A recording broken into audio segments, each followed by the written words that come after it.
Hello student, मैं अनुसिंह आप सभी की मैथ्स के एजुकेटर। आई होप आप लोग बहुत अच्छे से होंगे और अपनी छुट्टियां बहुत अच्छे से एंजॉय कर ली है।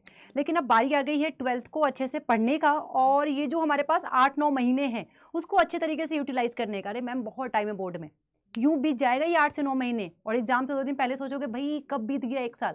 तो अच्छे से यूटिलाइज करेंगे। और 11th पढ़ चुके हैं, 11th के टॉपिक 12th में कौन कौन से यूज हैं वो हम ध्यान से देखेंगे, ताकि अगर आपने स्टार्ट नहीं किया है तो आप 11th के ये पहले कॉन्सेप्ट अच्छे से पढ़ लो। ठीक है, आ जाओ। देखो, ट्रिग्नोमेट्रिक फंक्शन बच्चा बहुत इंपॉर्टेंट है, इसकी प्रॉपर्टी, इसका कॉन्सेप्ट 12th में हर चैप्टर में, इवन आगे अगर आप मैथ्स लेते हैं तो वहां पे भी आपको ट्रिग्नोमेट्रिक के क्वेश्चन दिखते हैं, मतलब डायरेक्ट इनडायरेक्ट ये आपको हर चैप्टर में दिखेगा। तो ट्रिग्नोमेट्री का फॉर्मूला, हर एक चीज अभी से बैठ के रिवाइज कर लो, पढ़ लो और दिमाग में बैठा लो। क्योंकि जब आप 12th में पढ़ोगे ना तो कोई भी टीचर आपको ट्रिग्नोमेट्री का फॉर्मूला नहीं बताएगा, वो सीधे बोलेगा क्या आपने पढ़ा हुआ है, यूज बता देगा, उसका यूज करके क्वेश्चन सॉल्व कर देगा और आप कंफ्यूज, भाई क्या किया यहाँ से, बीच के स्टेप से इसने ट्रिग्नोमेट्री का क्या यूज किया, 11 का प्रॉपर्टी यूज करके आगे कर देगा। अब जैसा पता है कि 12th में हमारे 13 चैप्टर है, कैलकुलस और नॉन कैलकुलस के हिसाब से मैंने डिवाइड किया हुआ है। फर्स्ट चैप्टर हमारा रिलेशन एंड फंक्शन, ये डिपेंड करता है किस पे, हमारे सेट पे, रिलेशन एंड फंक्शन जो क्लास 11th में पढ़ चुके हैं। ठीक है, और हमारा ITF जो है, इनवर्स ट्रिग्नोमेट्रिक फंक्शन जो है, वो भी हमारा रिलेशन एंड फंक्शन पे ही डिपेंड करता है। क्यों? क्योंकि रिलेशन एंड फंक्शन में डोमेन को डोमेन रेंज पढ़ते हैं, जो कि हमें इनवर्स ट्रिग्नोमेट्रिक फंक्शन में इंपॉर्टेंट वही है। ठीक है, मैट्रिसेस डिटर्मिनेंट बिल्कुल न्यू है, बिल्कुल इजी है, मतलब मजा आ जाएगा जब इसको पढ़ोगे ना, तो कहोगे मैम यही दूंगा, मैं इसी का पेपर दूंगा। याद रखिएगा, ये आपका 8 नंबर का है, तो ये जो 2 चैप्टर है मैट्रिक्स डिटर्मिनेंट, ये आपका 10 नंबर का है। ठीक है, बहुत न्यू है, इसमें बेसिक कॉन्सेप्ट ट्रिग्नोमेट्री का यूज हो सकता है, अदरवाइज इसमें कोई चीज यूज नहीं है, इसकी अपनी सारी चीजें अपनी अलग है। ठीक है, उसके बाद हमारे यहाँ से 5वें चैप्टर से कैलकुलस स्टार्ट हो जाता है। पहला चैप्टर हमारा कंटिन्यूटी एंड डिफरेंशिएबिलिटी है। 11th क्लास में लिमिट एंड डेरिवेटिव आपने पढ़ा हुआ है, वहीं से हमारा कैलकुलस स्टार्ट हो जाता है, और पूरा कैलकुलस हमारा 35 मार्क्स का है। ठीक है, मैंने लिख दिया है ऊपर।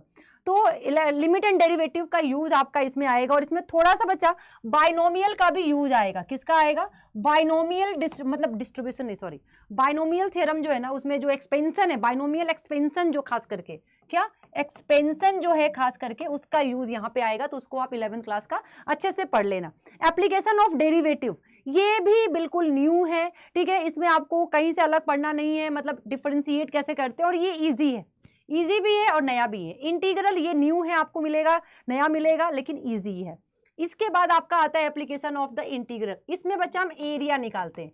एरिया निकालने के लिए हमें कुछ कर्व्स चाहिए, तो वो जो कर्व है ना, जो हमने 11th क्लास में कोनिक सेक्शन पढ़ा था, सर्कल, पैराबोला, एलिप्स और स्ट्रेट लाइन पढ़ा था। ठीक है, ये चारों का आपको क्या आना चाहिए, ग्राफ बनाने आना चाहिए, और क्या आना चाहिए, इक्वेशन का फॉर्मूला आना चाहिए, जो 11th क्लास में था, क्योंकि उन्हीं की हेल्प से हम ग्राफ बना के इक्वेशन की और इक्वेशन के फॉर्मूले से ही हम क्या करेंगे, पूरा का पूरा हम इसका एरिया फाइंड करते हैं। तो क्लास 11th के ये चैप्टर्स इंपॉर्टेंट है।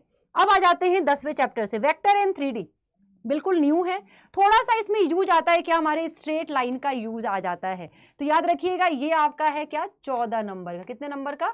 14 नंबर का, दोनों चैप्टर। तो वेक्टर और 3D में आपका जो थोड़ा सा स्ट्रेट लाइन, वेक्टर में आपका सेक्शन फॉर्मूले में स्ट्रेट लाइन वाला कुछ कॉन्सेप्ट आता है, तो 3D में इक्वेशन, लाइन का इक्वेशन ही है, तो स्लोप वगैरह फाइंड करने के लिए तो आप ये क्लास 11th का पढ़ लीजिएगा। LPP बिल्कुल न्यू और बिल्कुल ईजी है, 5 नंबर का क्वेश्चन पूछेगा और इसको आप इजिली कर सकते हो।